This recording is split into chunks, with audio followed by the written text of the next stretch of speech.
Sunday. So is this my last Sunday?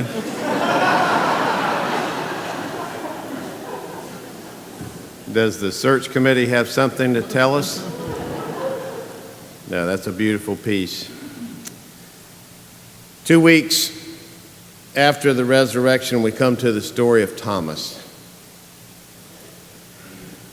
When it was evening on that day, and that would be the day of the resurrection, the first day of the week, and that would be their Sunday, and the doors of the house where the disciples had met were locked for fear of the Jews.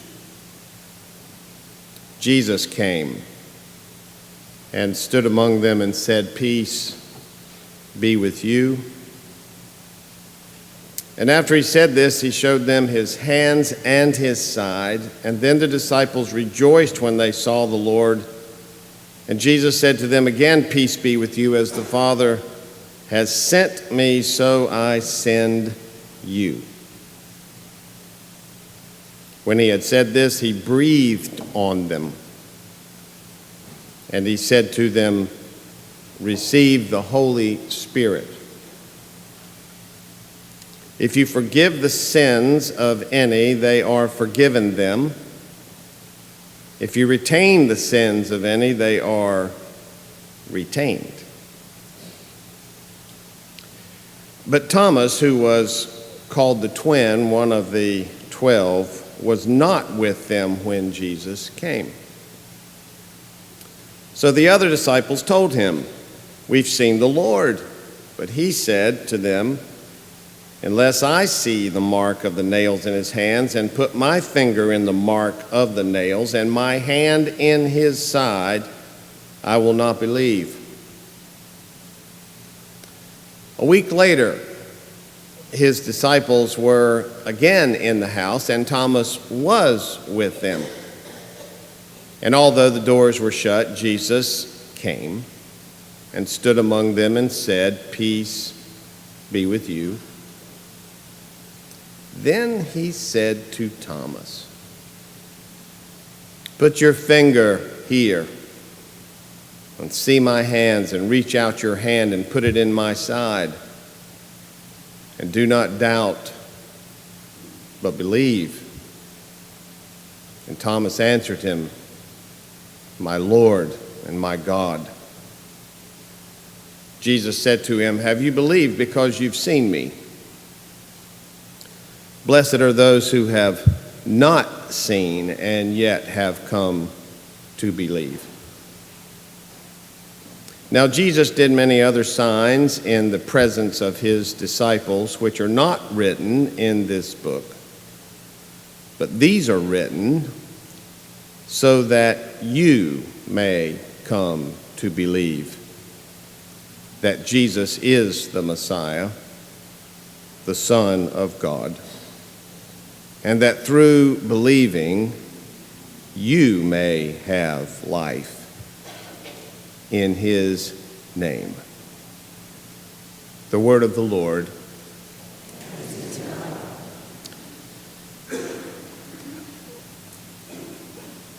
There's a majestic statue of Thomas in the Arch Basilica of St. John Lateran in Rome.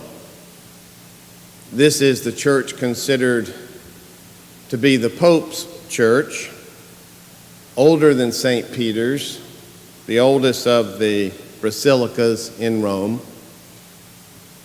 And many of you may have been there. When you go into the church, you see 12 majestic statues of the apostles, Matthias replacing Judas. And there's also a statue of the Apostle Paul, which is interesting. These statues are 15 to 20 feet tall, and when you stand under them, they just absolutely overwhelm you. They're some of the most majestic art you will ever see anywhere.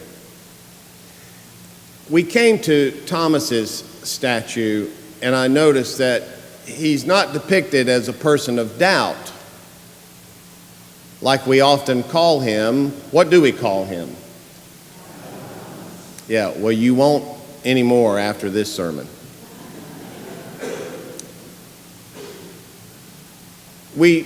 Catherine and I stood there under his statue, and I noticed 3 symbols attached to him. One was a set square. You know, the triangles used in drawing for mechanical drawing and for engineering. The other was a dove, and then there was the cross.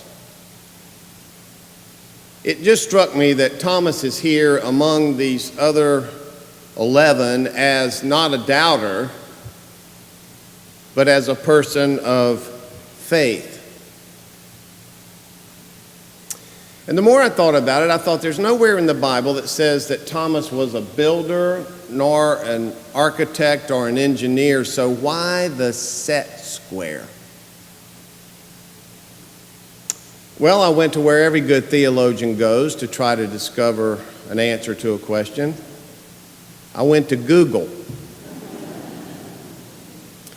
I couldn't find any real reason why that set square is on that statue. But one theory struck me as making more sense than the others. If Thomas was not a builder, and we have no proof that he was, some say even he might have been a fisherman, that set square may be there to symbolize Thomas's need for accuracy and proof. That's what he brought to the table of the disciples. And then it occurred to me that there are a lot of people living in this world today with a set square. They don't buy this Christianity stuff because there's not enough proof. And I understand that mindset. Thomas missed Jesus showing up on the night of the resurrection.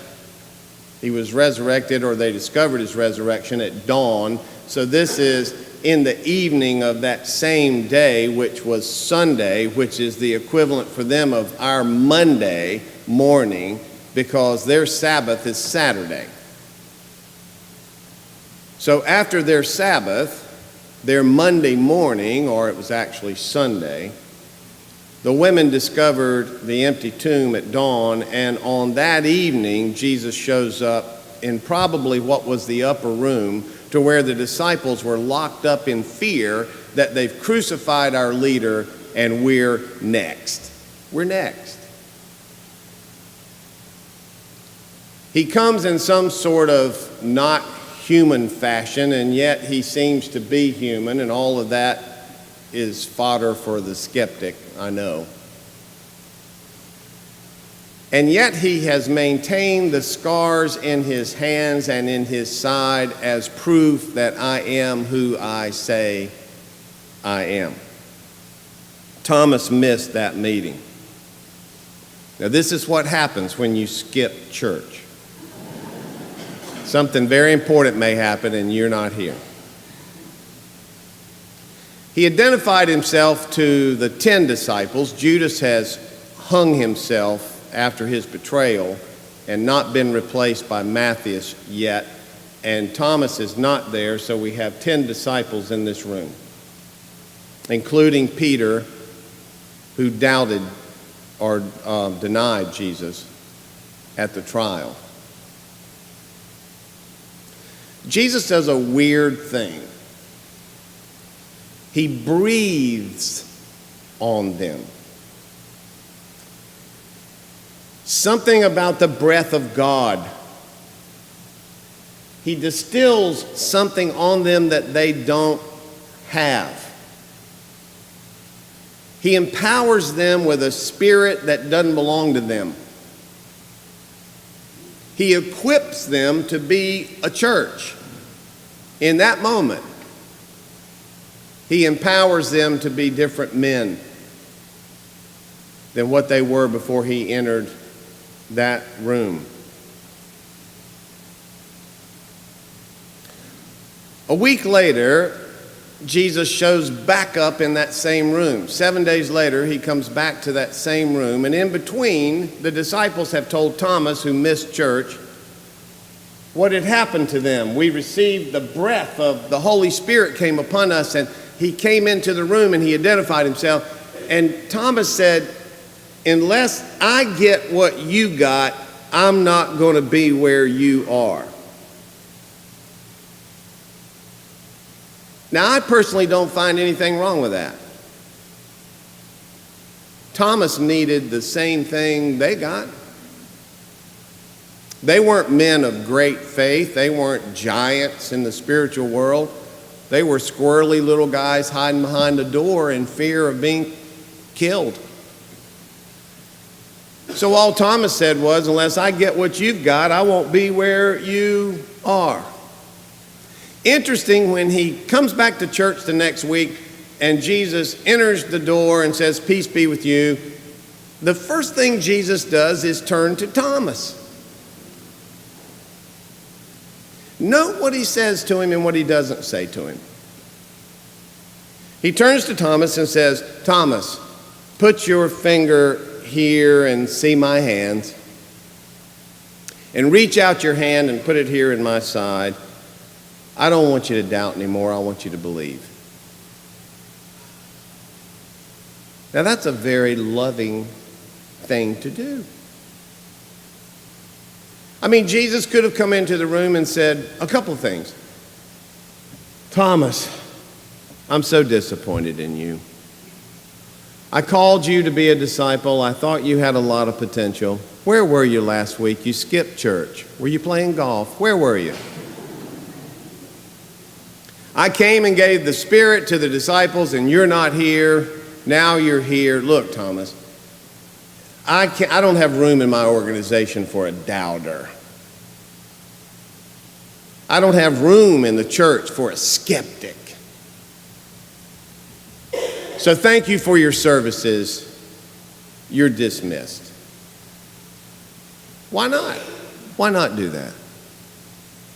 Thomas the doubter. And instead, Jesus comes in the room and says, come here, Thomas. I want you to get whatever it is you need. You need proof? Here's proof. I want you to move, Thomas. I want you to move from being that skeptic doubter who's on the outside, and I want you to move to a believer who's on the inside. I want you to make a change. Folks, that's grace to the skeptic. That's grace to the skeptic in me and in you. That's grace to the doubter in you and in me. That's the love of God that tolerates us. Come here, Thomas. You're worth salvaging. Come here, Thomas. You're worth keeping. I know there's something in you of great value, and I want to retrieve it. You ever felt that way towards a son or a daughter of yours? One that's gone astray? I know there's something of great value in you. You don't even know it, but I know it. Come here. Mike, Sally, Tommy, Jane, come here. I want you to be the person I called you, to be. This is a loving act that Jesus does with Thomas. We've missed it in calling him Doubting Thomas.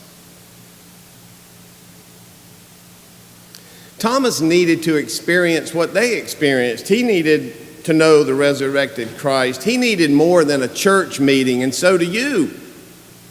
And so do I. He needed to know Jesus Christ, the risen Lord. It's not enough to be a student of Christianity, is it? To read the Bible as literature, to read it from Genesis to Revelation several times, to come to Bible studies over and over and over again, to know all kinds of data and minutia about the Bible. That's not of great help to the world, actually. We need to know the risen Christ, the one the Bible points to. It's like reading the history of Thomas Jefferson, close to our hearts. But you read the history of Jefferson, and yet you never knew the man. And so you study the details of his life, but you never knew his life. The church cannot afford to study Jesus.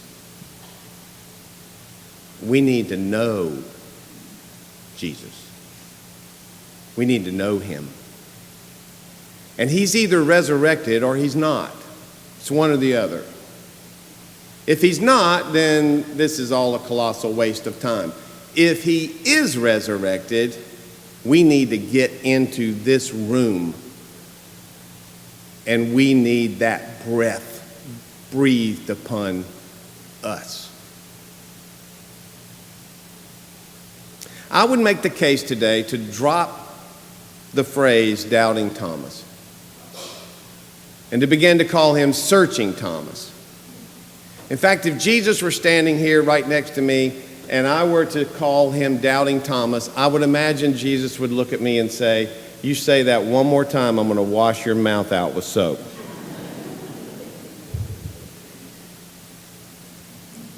I retrieved Thomas.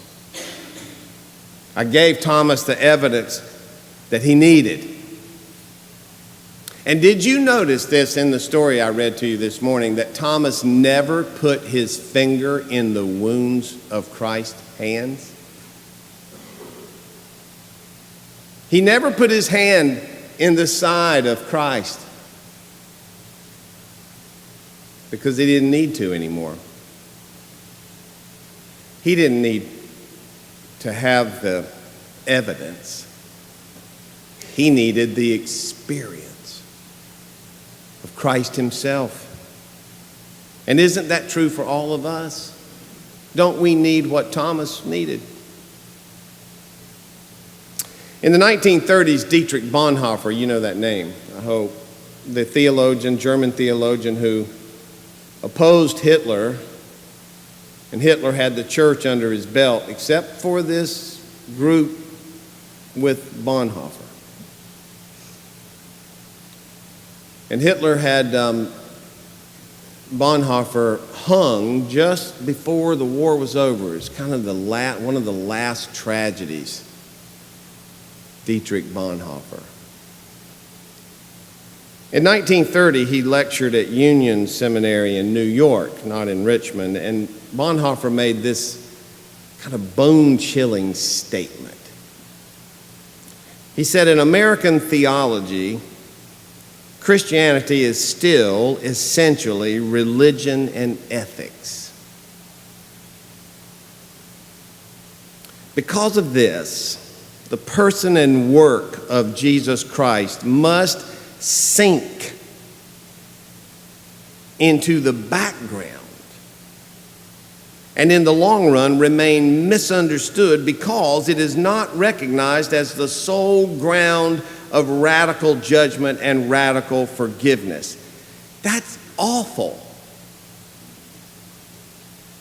The person and work of Jesus Christ must sink into the background, said Bonhoeffer, not because he thought it should, but because as long as we remain a mere religion and a bag of ethics without the person and work of Jesus Christ, we have no option but for Christ to sink into the background. That is a church with structure but no power, form and no substance. Have we reduced the Christian faith? Think with me for a moment. You're here this morning. God bless you for getting up and coming to church. And for those of you listening online, but think a minute. Do you think in America we've reduced the church to mere religion and ethics? Have we morphed the church to some kind of religious club that nobody wants to belong to anymore? where they pay their dues and show up to the meetings, form without substance?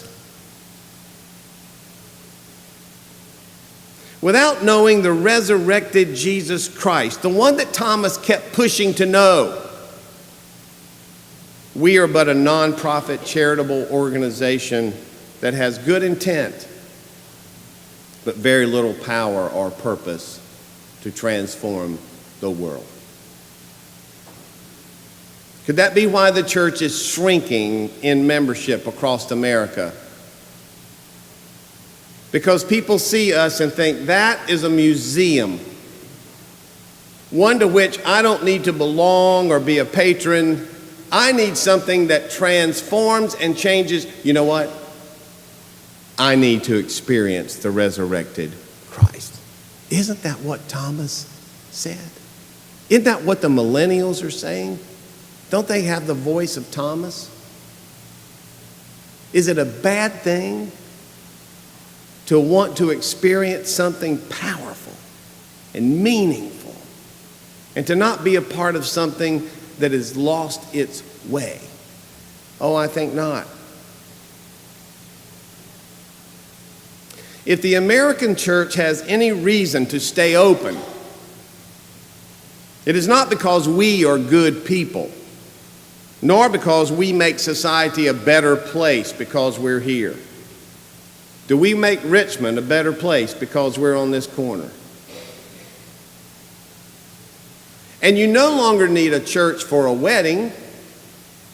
Most churches are doing fewer and fewer weddings, and they're all off-site and they're done in secular arenas. They don't need us for their wedding. They get their friends to be the justice of the peace.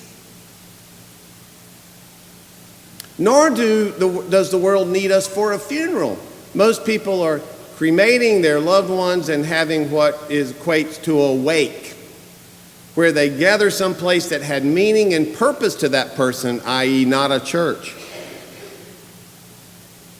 And in that place, a golf course or a bar or a pub or bowling alley or whatever,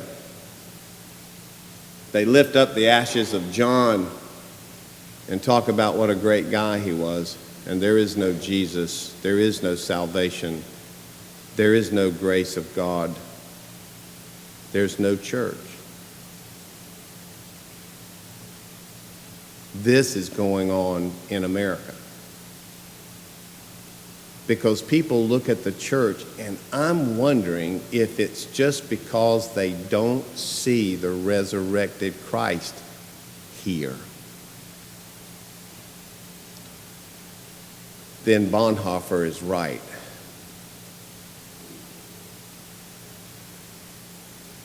If the church has any reason to stay open, it is because of the person and the work of Jesus Christ, God in human flesh, who, though crucified, got up from the dead to forgive the sins of the world. That is our business. I used to envy the guy at the cleaners in Charlotte, and he would be aghast if he knew I was mentioning him in a sermon in Richmond, Virginia, online. But Kenny, born in India, and I would go to the cleaners to drop off my shirts, and it would take me a half hour to get out of there because he had to rant and rave about Obama. He absolutely hated him.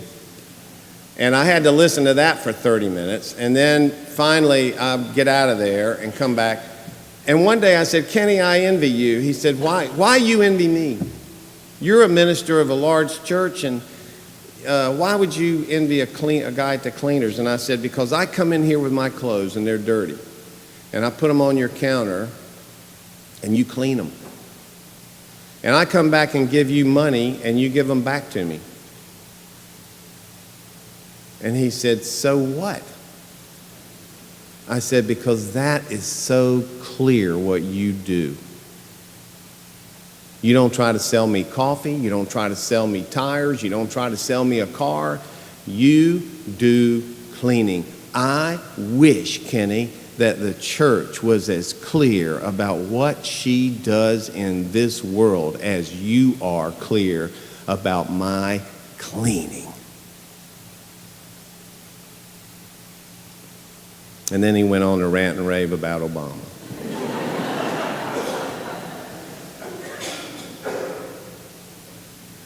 It is our business. What is our business? If it's not the resurrected Jesus Christ showing up behind the locked doors and minds of people's hearts in this world and transforming them as Christ transformed Thomas that day. What is our business if we are just running a religious club with covered dish dinners? That is mindless work that has no power to transform human life. And that church needs to die, because that church has no power. The church is offering a relationship with the risen Christ. Everything hinges on him. We're not just asking the world to behave itself or to be inclusive of everybody or to take social action on behalf of the poor. Those are all worthy purposes.